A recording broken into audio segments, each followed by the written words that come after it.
యోగా ఆంధ్రప్రదేశ్ గురించి మాట్లాడడానికి 3 సార్లు పర్చూర్ నియోజకవర్గం నుంచి ఎమ్మెల్యేగా ఎన్నికైనటువంటి శ్రీ ఏలూరు సాంబశివరావు గారిని మాట్లాడాల్సిందిగా కోరుతున్నాం. ఆయన ఉమ్మడి ఆంధ్రప్రదేశ్లో యోగా అసోసియేషన్కి ప్రెసిడెంట్గా కింద కూడా చేశారని చెప్పి సందర్భంగా తెలియజేస్తున్నాం.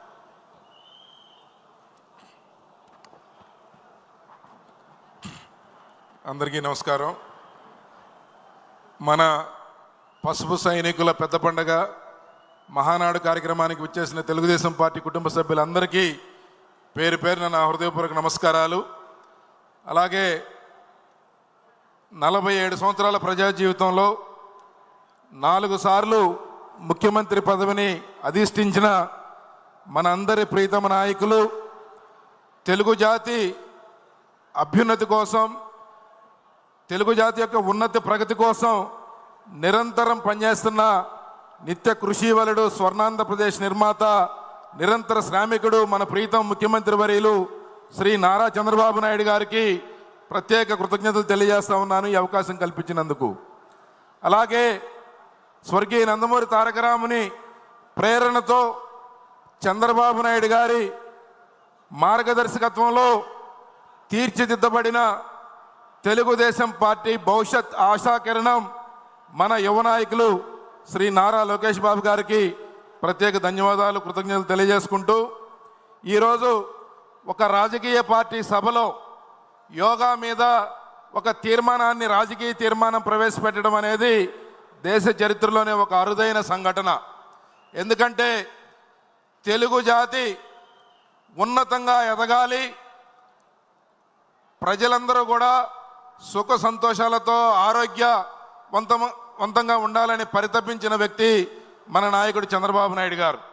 అందుకే ఈరోజు ఒక రాజకీయ పార్టీ సభ అయినప్పటికీ యోగా ద్వారా మనందరి జీవితాల్లో ఒక మెరుగైన ఫలితం వస్తుందని చెప్పి నమ్మి వారు ఈ తీర్మానాన్ని ఇక్కడ పెట్టడం జరిగింది.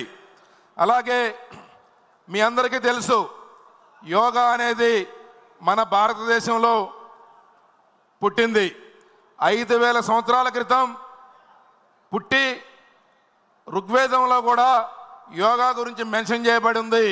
తర్వాత మన దేశానికి ఎంతో కీర్తి ప్రఖ్యాతులు తీసుకొచ్చింది ఈ యోగా అనేది.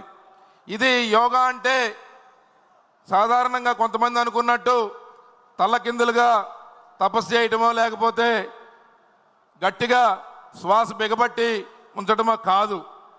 యోగా అంటే మన శరీరానికి, మన ఆత్మకి, మన మనస్సుకి మధ్య ఒక అనుసంధానం చేసే ఒక ప్రక్రియ అని చెప్పి ఈ సందర్భంగా మీకు తెలియజేస్తా ఉన్నాను. యోగా అనేది సంస్కృతంలో యుజ్ అనే పదం ద్వారా ఇది ఉద్భవించింది. వైయుజే అంటే కనెక్షన్. మన మైండ్కి, బాడీకి, అలాగే ప్రజలకి, అలాగే ప్రకృతికి మధ్య మనం ఒక వ్యక్తి, ఒక మనిషి సంబంధాన్ని పటిష్టపరచుకోవటమే ఈ యోగా ప్రక్రియలో భాగమని చెప్పి సందర్భంగా తెలియజేస్తా ఉన్నాను.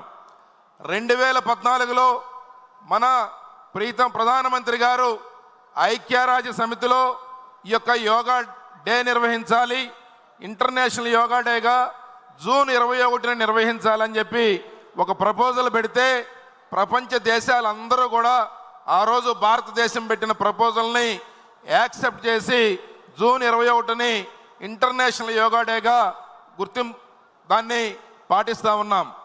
ఎందుకు ఆ రోజు పెట్టారంటే ఈ ఉత్తర ధ్రువం నుంచి చూసినప్పుడు ఎక్కువ పగటి కాలం ఎక్కువగా ఉండే రోజు సంవత్సరంలో 2 రోజులు ఉంటే అది జూన్ 21న పగలు ఎక్కువగా ఉండే రోజుగా గుర్తింపు ఉంది. కాబట్టి ఆ రోజుని యోగా డేగా పెట్టారు. ఇది రేపు మన ముఖ్యమంత్రి వర్యులు చంద్రబాబు నాయుడు గారి మీద ఉన్న అపారమైన నమ్మకంతో ప్రధానమంత్రి గారు ఈ ఇంటర్నేషనల్ యోగా డేని విశాఖపట్నంలో నిర్వహించడానికి నిర్ణయం తీసుకున్నారు. చంద్రబాబు నాయుడు గారు ఒక స్ఫూర్తి రగిల్చే విధంగా వారు ఆ రోజు జూన్ 21వ తారీఖున గిన్నెస్ బుక్ ఆఫ్ వరల్డ్ రికార్డులో నిలిచిపోయే విధంగా 5 లక్షల మంది సమక్షంలో ఎట్ ఏ స్ట్రెచ్ 5 లక్షల మంది యోగాని ప్రాక్టీస్ చేస్తూ అలాగే రాష్ట్ర వ్యాప్తంగా 2 కోట్ల మంది ఆ యోగాని ప్రాక్టీస్ చేసే విధంగా ఒక ప్రణాళికబద్ధంగా దాన్ని తీసుకెళ్తా ఉన్నారు. ఎందుకంటే ఇది ఒక వ్యక్తికి సంబంధించిన అంశం కాదు. యోగా అనేది ఒక ప్రజా ఉద్యమంలాగా ముందుకెళ్తేనే మనం బాగుంటుంది. తెలుగు జాతి ఉజ్వలంగా ఎదగాలి అంటే, ఒక శక్తివంతమైన తెలుగు జాతిగా మారాలి అంటే, ఒక చైతన్యవంతమైన ఒక మంచి ధైర్యవంతమైన జాతిగా నిలవాలి అంటే యోగా ఉపయోగపడుతుందని చెప్పి నమ్మిన వ్యక్తి మన నాయకులు శ్రీ నారా చంద్రబాబు నాయుడు గారు. అలాగే